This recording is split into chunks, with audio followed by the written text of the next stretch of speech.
What's up, Team Buckhouse, and welcome back to another resort review. This time we're going to Utah, and we're going to be going to Park City, Utah. We're going to review Park City, which used to have, or it's like two resorts now. You had Canyons and then Park City, and then Vail and Canyons, and then they bought Park City, and then they turned them into one ski resort. So it's Canyons at Park City is what I believe it's called now. But Park City, that's what we're reviewing today, and I'm really excited because I've gone to Park City a whole bunch.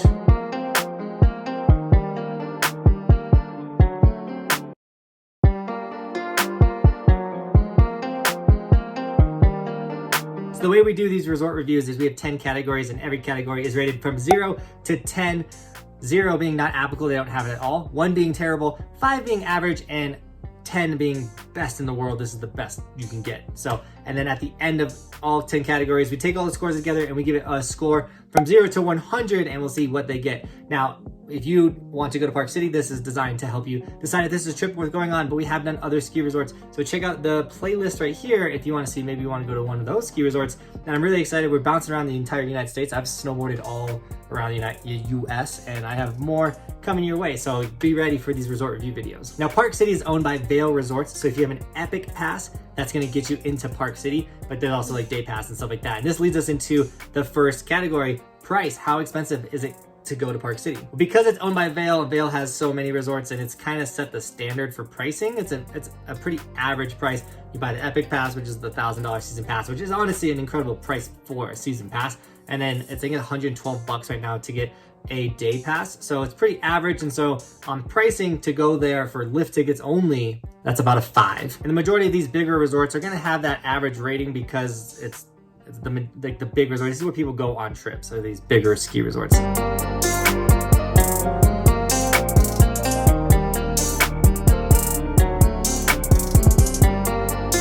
Ease of access. How easy is it to get to Park City, Utah? And I think it's incredibly easy. There's highways, big highways that get you from Salt Lake City to Park City, Utah. You can drive in from the back end from Colorado. Like, there's so many sick ways and easy ways to get to Park City. You can fly to Salt Lake City, drive up. It's like a 40-minute drive from Salt Lake City. It's really, really simple to get there. And then they have parking in the front of the area. And since it's technically used to be 2 ski resorts and now it's 1, you have like 2 parking sections. You can start the day from either side. And so a ton of options for Park City. It's really incredible. And so for ease of access, it got actually a 9 because it's super easy to get there. Like why not?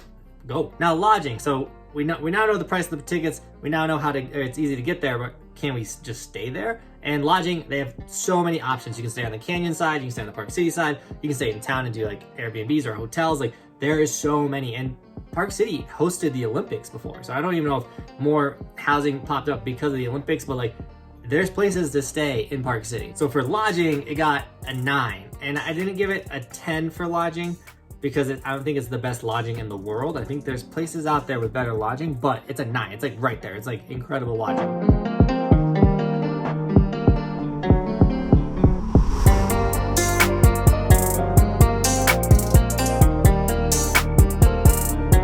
However, the lifts, they kill it with the lifts. There's chairlifts everywhere, and they put a gondola between Park City and Canyon side, which now turned it into one ski resort. But I mean, they got gondolas, they got the bubble chairlift. This was the first bubble I ever rode. It was like an orange bubble, but that protects you from the wind. I mean, they got chalets, like they got so much. The only thing they don't have is a tram, but honestly, you can get to every inch of that mountain off all these chairlifts. They have park specific chairlifts, all kinds of stuff. So when it came to chairlifts, it's hard not to give them a 10. Best in the world. They have it all. You want to ride a gondola? You're in it. You want to ride a bubble? You're in it. They literally have everything for you. So good job, Park City, with having chairlifts and tons of them to spread people out and get people up the mountain. Good job. This is our first ever 10 we've given on the resort review, by the way. So Park City, you're killing it. But what's the point of having chairlifts if they don't have sick runs to get to? So how is the terrain?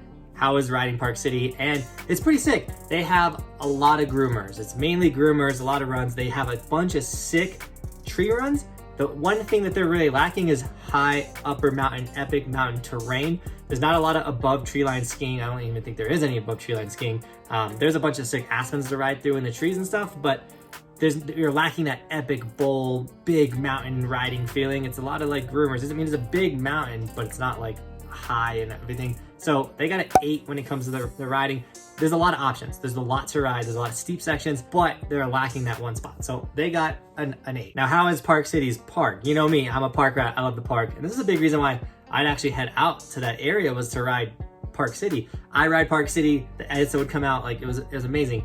Park City has always built an incredible terrain park, and they still do, but once again, Vail Resorts likes to buy resorts and kind of kill their park and dumb it down. So I would say when I first rode Park City before Vail owned it, it was really awesome. And then now that Vail owns it, it's kind of died down and not as sick as it used to be. They still build like huge jumps, have sick rails, a lot of creative features. They have parks literally scattered throughout the whole mountain. There's a park on the canyon side. There's a couple parks on the Park City side. So they have options from beginner all the way up to, they build a super pipe. They have huge jumps, but where they put their pro park, I feel is like in a pretty meh area, and like I've always struggled with speed in the pro park area, so I'm not a big fan of that. But overall, it is an incredible park, and they pulled an 8 on the park scale, or on the rating, because it's a great park. I mean, you can go and learn. If you like rode just Park City, you could literally become a professional snowboarder. It's that good of a terrain park. But while we're there, we're riding, we're gonna get hungry. So how's the food? And the food's what I think is a little more than you would expect at just like a ski resort. Like, they have lodges, and in each lodges, a lot of them are food themed and things. You can get different ones. You're not getting this like same generic food throughout the whole mountain, which is really nice. But also the village has a bunch of restaurants, and then Park City, the city, has a bunch of food options. So there's food everywhere. You really don't have anything to complain about with the food options. So I got an 8 on the food. Food everywhere. It's simple. Go eat. And then the employees. How are the employees? Now, at Keystone, we had a very bad experience. Their employee score got tanked, and then we really haven't had like, oh my goodness, like this employee made it. And this is kind of like an experience space, but I feel like if this is my trip and this was the experience I had with an employee or employees, this is how you would be. So I haven't had a bad or a good experience. It's been very average. So they got a 5 when it comes to employees, because it's an average. Like, everyone's like pretty normal. No one's made a big scene or anything, made anything hard, and no one's gone above and beyond, but I haven't really need anything. So when it comes to employees, a 5. I'm sure there's great employees there. I'm sure there's some that suck, but they're average. Views and scenery. Now, how is it at Park City? Do they got some sick views?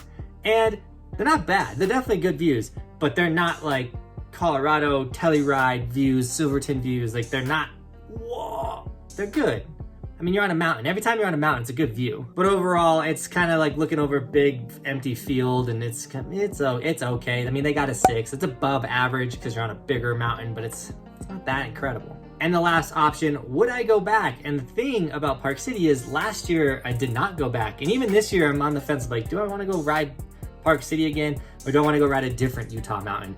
And so the pull for me to go back to Park City and rip it is not that high. And it's not that it's a great mountain, but that would I go back factor, does it have me locked in like Highland has? And it's like, I don't know. And so they got a 6 on the would I go back. Like, if the opportunity presents itself this season, I might go back. But I'm not like running back to Park City, Utah. So I got a 6, not a bad score. So those are the categories, those are the ranks. Now, what did that total come to? And this is the highest total we've gotten out of any resort review. So, you know, this place is killing it. And that total out of 100 was a 74. So congrats, Park City. Yay! You're leading the resort review right now at a 74. If you want to check out the other ratings, guys, check out the playlist for this series. And hopefully these help you decide on a snowboard trip. Do you want to actually do this? Also, the locals in the area, let me know, how was my review? Did I do good? I've been getting pretty good. Like, dude, you're crushing these reviews from the locals. So I just need to know.